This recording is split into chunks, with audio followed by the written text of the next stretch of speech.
All right, let's move on to the dire state of our nation's airports, the center of which has been Newark Airport, which is, I mean, it's so disturbing and terrifying that things you used to be able to take for granted, like being able to fly on an airplane without it crashing and, fiery wreckage or running into another airplane, are just not things you can really take for granted anymore. Let's put this tear sheet up on the screen. I don't know if you've seen this latest reporting from the New York Times. They're saying that in addition to the multiple equipment failures that we just experienced at Newark Airport over the past week and a half, they on Monday had 3 controllers on duty. The goal is 14. Let me read you a little bit of this report. They say as few as 3 air traffic controllers scheduled to work on Monday evening at the facility guiding planes to and from Newark International Airport. The FAA said far fewer than the target of 14 controllers. The staffing crisis added strain to an already troubled aviation system, with flights to Newark delayed by as much as 7 hours on Monday because of that shortage.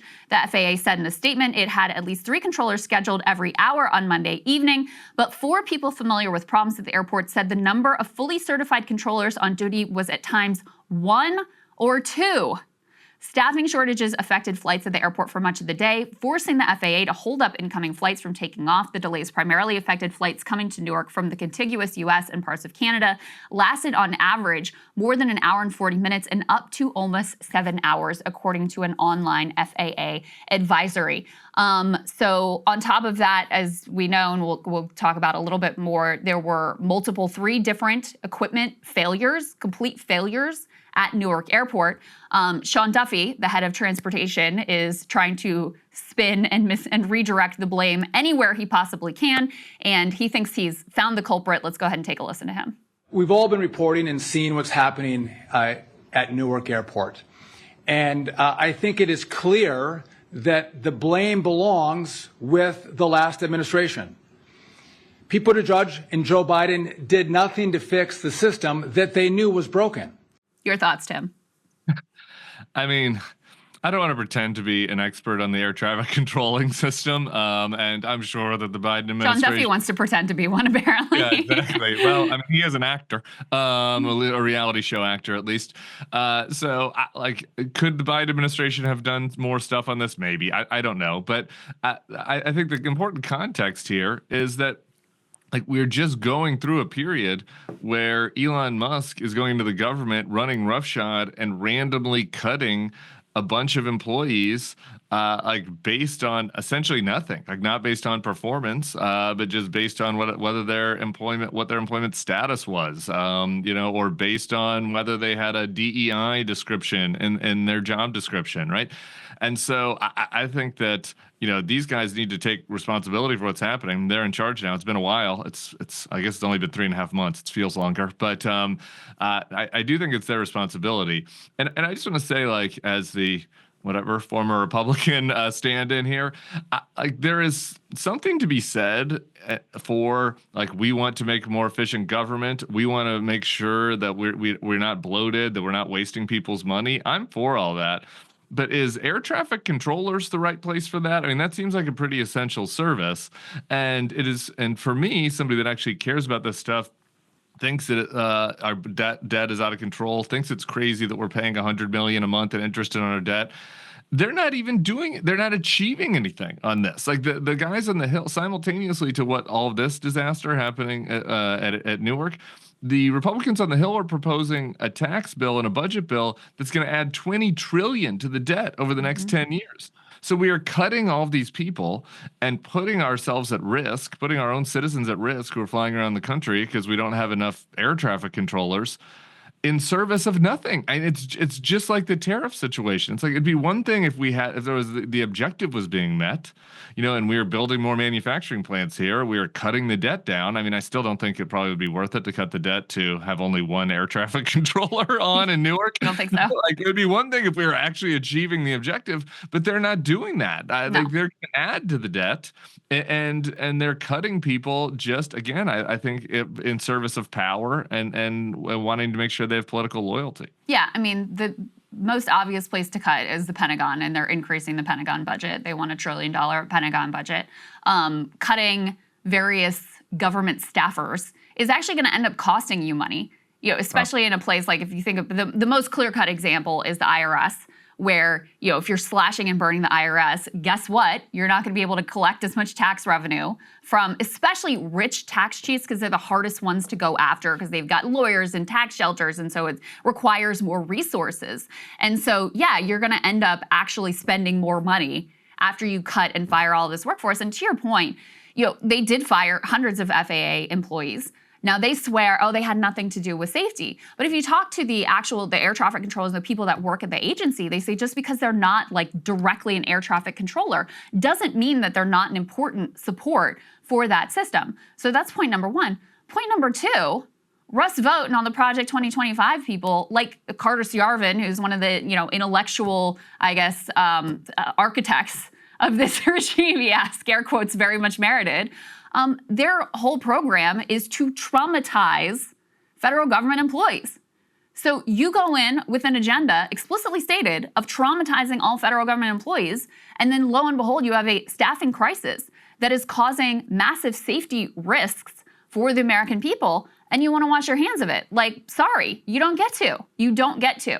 And the other piece of this is, this goes to sort of like a broader ideological point, which is everybody hates government until you want to like land your plane safely. And then suddenly you would like there to be air traffic controllers. You would like there to be a new system in place so that the copper wiring isn't like, burning out and causing the radars to go out for, for long periods of time. And I do think that Republicans have had obviously the most sort of vigorous, just across the board, anti-government ideology. But it is also something that Democrats, dabbling with Jimmy Carter, but really starting with Clinton, embraced as well. Bill Clinton famously, the era of big government is over. And I think that assault on government, which has stripped government capacity and made it so the government is less effective and is actually less efficient at delivering services to people, creates a sort of doom loop where then because government isn't working, then it justifies more cuts to government. And next thing you know, you're here at this situation where there is a chronic staffing crisis. And it does, in fairness to Sean Duffy, it actually does predate the Trump administration. They've just exacerbated and made it worse. Yeah, just a couple of things on that. One, they definitely are tried to intimidate people to get them to quit. I mean, getting people to self-deport from the government was like a stated objective of what they're doing with Doge. And I also agree with you, in addition to the IRS, just on the costs, the way they did it was illegal. So a lot of the people they ran out of government, are going to end up suing the government and getting back pay for not working. So that's not efficiency, right? So I don't, again, I don't know how many of the people that quit, if any, were actually air traffic controllers, but the idea that they were trying to push people out of the federal workforce rather than recruit the best people, that is just their own stated objective.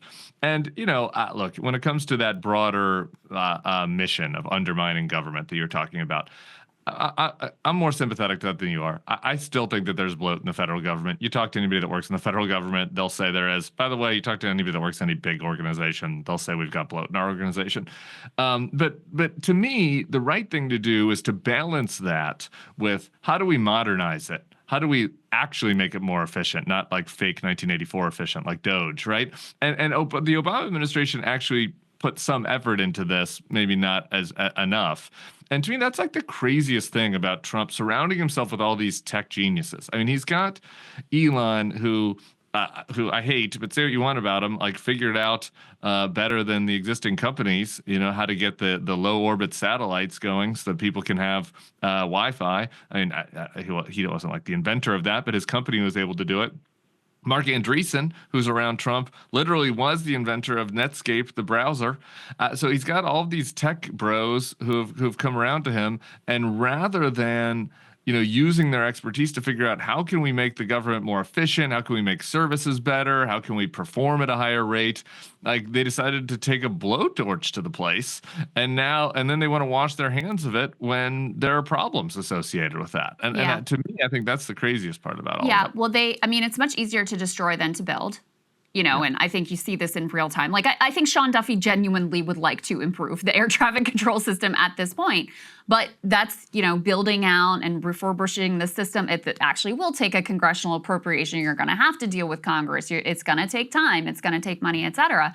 Whereas just Elon Musk coming in with the chainsaw and not caring that it was unconstitutional and let the courts catch up after the fact, like that's much easier to do. The reality for these guys, I think Andreessen and Elon Musk and Peter Thiel and those types, is they want to completely defenestrate government so it can't regulate their businesses so that they can do whatever they want without getting hamstrung by like, oh, I discriminated, now the Department of Labor is mad at me, or oh, my Tesla auto driving didn't really work that well and now, people have been killed in a car crash and I'm having to answer to the federal government. They want to get all of that out of the way.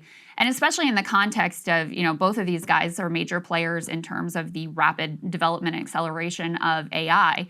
And that really, I think, is a big part of their motivation, is they want just total Wild West, no regulatory regime whatsoever when it comes to AI. So it serves the interests of this specific handful of oligarchs. And that really is their goal. I mean, if you go back to the FDR era, you had a bunch of industrialists who were engaged in the government, and this is a point that Ro Khanna makes. They were engaged in the government in service of building out capacity and actually making the government work better and deliver more for the American people. And here you have a complete reverse. And they'll even describe it this way, frankly, the Curtis Yarvin. They don't even talk about doing that. Yeah, they actively talk about wanting to do a reverse FDR that strips down the capacity of the government and traumatizes those federal government employees so that oligarchs can have more control and can operate with total and complete impunity. Yeah, look, and you could imagine a alternate universe, a bizarro world where you had Elon Musk and Mark Andreessen in there grabbing the best people from Silicon Valley and figuring out, how do we modernize our FAA system? Like, how do we figure out how we can get the Acela to go from DC to New York faster than, 3 hours and 45 minutes or however long it takes now, right? Like, how do we update all these things in ways that will actually, allow America to compete better in the 21st century? And none of they're not even paying lip service to that. Right. All that they're there to do is deregulate AI and crypto. And frankly, that is what the cash grab. It's like a smash and grab. That's what Andreessen wants out of this, and they're getting it right. Like the DOJ is no longer investigating crypto scammers. That's right. Like there's not a real effort, to regulate AI. Though Elon's position is a little more complicated on that, but Andreessen's position is clear, like wanting total deregulation of AI, so that they can have that power for themselves, and that's just.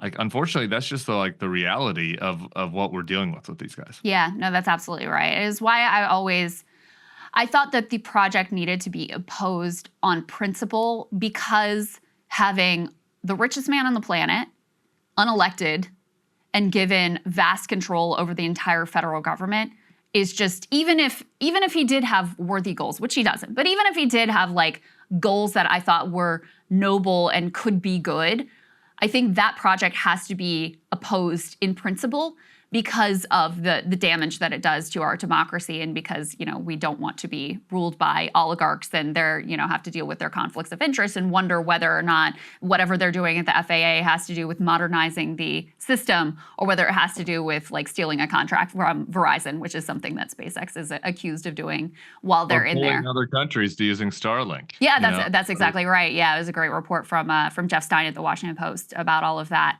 Hey, if you like that video, hit the like button or leave a comment below. It really helps get the show to more people. And if you'd like to get the full show ad-free and in your inbox every morning, you can sign up at breakingpoints.com. That's right. Get the full show, help support the future of independent media at breakingpoints.com.